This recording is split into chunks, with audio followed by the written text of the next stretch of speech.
지금 부동산 시장은 어떻게 돌아가고 있을까요? 집을 사시거나 투자를 생각하시는 분들은 여간 불안하지 않은데요. 망고쌤과 함께 부동산 시장이 현재 어떻게 돌아가고 있는지 한번 알아보도록 하겠습니다.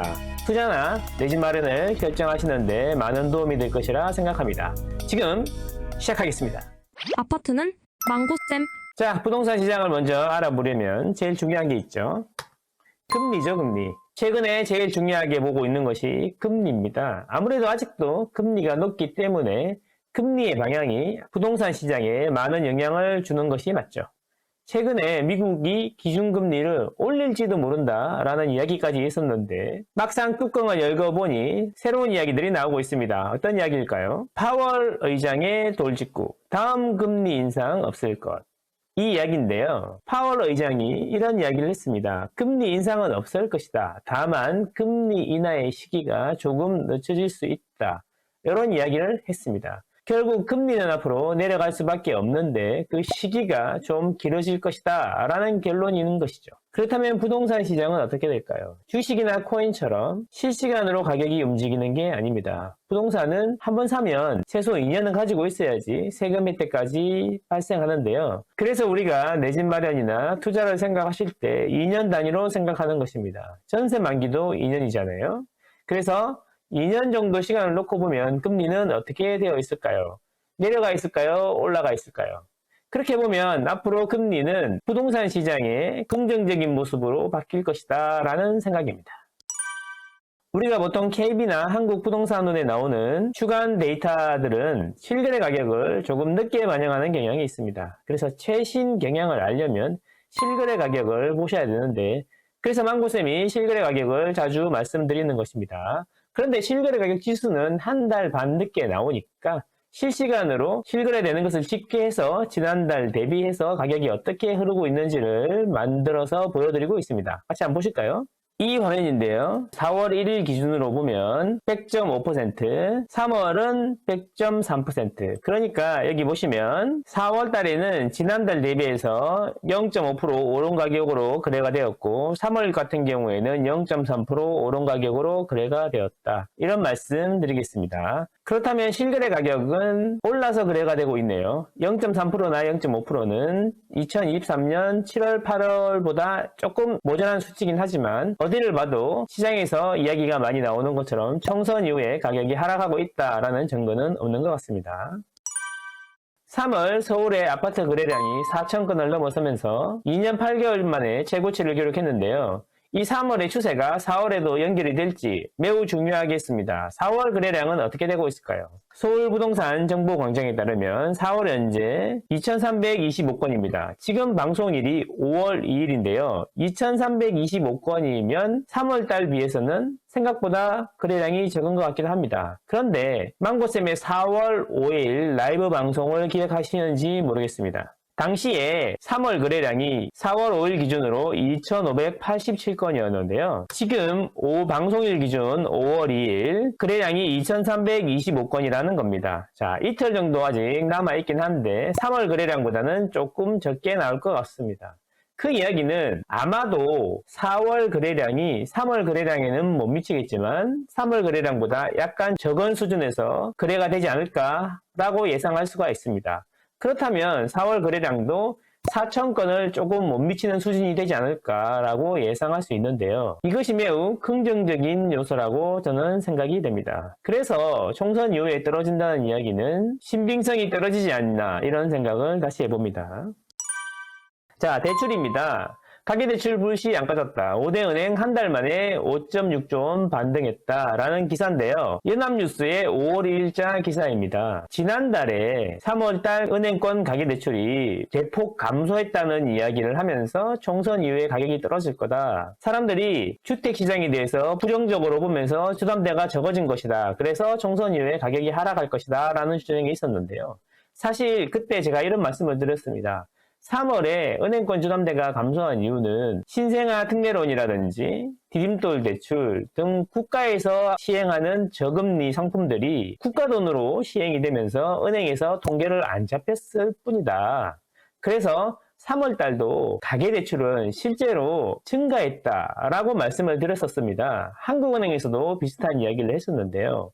이제 3월 중순 이후부터 다시 국가에서 해주는 저리 대출이 은행권 통계에 잡히기 시작했습니다. 그래서 5.6조 원 반등한 걸로 나온 것이죠. 그렇게 보면 3월달도 4월달도 주담대를 많이 받아서 집을 사고 있다라는 것을 알 수 있고요. 그래서 3월달 거래량이 늘어난 것이다 라고 생각합니다. 우리가 4월달 거래량도 3월달하고 비슷한 수준에서 될 것으로 예상된다고 방금 말씀드렸는데요. 그렇게 보면 4월 거래량이 늘어났다는 것이 바로 주담대로 연결이 되는 것이 아닌가 이런 생각을 해봅니다. 그러면 3월, 4월 분위기 좋은데요. 그러면 이 추세가 5월, 6월에도 계속될지 지켜봐야겠지만 일단은 거래량이든 대출이든 몇 년 만에 최고치를 기록하고 있다는 사실 중요하겠습니다. 자, 2년 9개월 만에 최대폭 증가네요. 거래량이랑 비슷하네요. 서울의 거래량도 2년 8개월 만에 최대폭 증가했는데 거래량이랑 대출이랑 동행하는 것 같다라는 말씀드립니다. 자, 그래서 보면은 1월, 2월, 3월, 4월 주담대는 전월 대비로 보면 4.4조, 2.7조, 마이너스 4,497억 원이었는데 이 부분이 국가 재원으로 집행이 되면서 통계에 안 잡혔던 부분인 거죠. 다시 4월 달이 되니까 3.5조 원 주담대가 늘어난 것으로 나옵니다. 근데 여기 여러분, 여기에서 포함되는 주담대는 집단대출이라든지 전세자금대출이 포함되었다는 사실을 알고 계셔야 됩니다. 집단대출은 입주 물량이 줄어들면서 많이 감소했고요. 전세대출 자체도 2년 전보다 전세 가격이 많이 내렸기 때문에 축소되고 있는 추세를 보이고 있다는 거죠. 그러면 실제로는 주담대가 3.5조 원이 늘어나는 것이 아니라 더욱더 늘어났다고 생각할 수 있습니다. 왜냐하면 집단대출이나 전세자금대출이 감소했음에도 불구하고 3.5조 원이 늘어났다는 이야기는 전체적으로 주담대를 3.5조 원보다 훨씬 많이 받았다는 이야기가 되는 것이죠.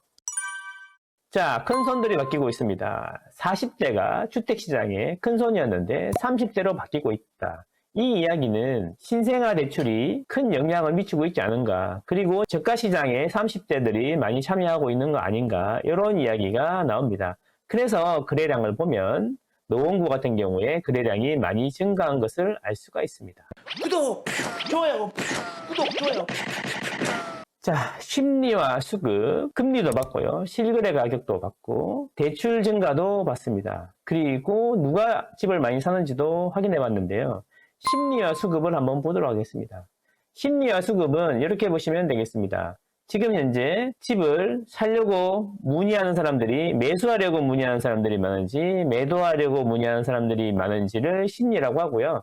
수급은 요즘에 이슈가 되고 있는 전세에 대해서 한번 알아보도록 하겠습니다. 전세 가격이 자꾸 오르고 있는데 그것은 전세가 부족해서가 아닌가, 이런 추측을 해볼 수 있는데요. 그래서 심리와 수급을 한번 알아보도록 하겠습니다. 그래프가 좀 복잡하긴 한데 최근 걸 보려면 이쪽을 보시면 되겠습니다. 자, 핑크색은 매도 문의가 많은 것이고 형광색은 매수 문의가 많은 것입니다. 부동산에 전화를 하는데 매수를 위해서 문의를 하는지 매도를 위해서 문의를 하는지를 나타내는 건데요. 보시면 최근에 매도 문의가 급하게 줄어드는 것을 알 수 있습니다. 그에 비해서 매수 문의는 조금밖에 안 올라오는데요. 자, 여기서 주목해야 될 것은 이 매수 문의가 아직도 바닥이다 라는 것이 중요한 게 아니라 매도 문의가 많다가 갑자기 매수 문의로 넘어가지 않는다는 거죠. 흔히 우리가 하는 실수는 매도 문의가 줄어들었지만 매수 문의가 안 늘어난다가 아니라 매도 문의하고 매수 문의 사이에 비슷함이란 게 있다는 거죠. 매수 문의도 아니고 매도 문의도 아니다 라는 건 뭐냐면 부동산 중개소 입장에서 매도 문의랑 매수 문의랑 비슷하다라는 것을 의미하는 겁니다. 이게 흰색인데요. 흰색을 보시면 매수 문의가 줄어든 만큼 매도 매수 문의가 비슷해졌다라는 것도 빠르게 증가하고 있는 것입니다. 그래서 매수 문의가 줄어드는 게 매도 매수 문의가 비슷함으로 갔다가 다시 매수 문의로 넘어가는 그런 단계에 있는 것이죠. 그래서 매수 문의는 천천히 늘어나고 있지만 매도 문의가 많다는 쪽이 빠르게 줄어들고 있다라는 겁니다.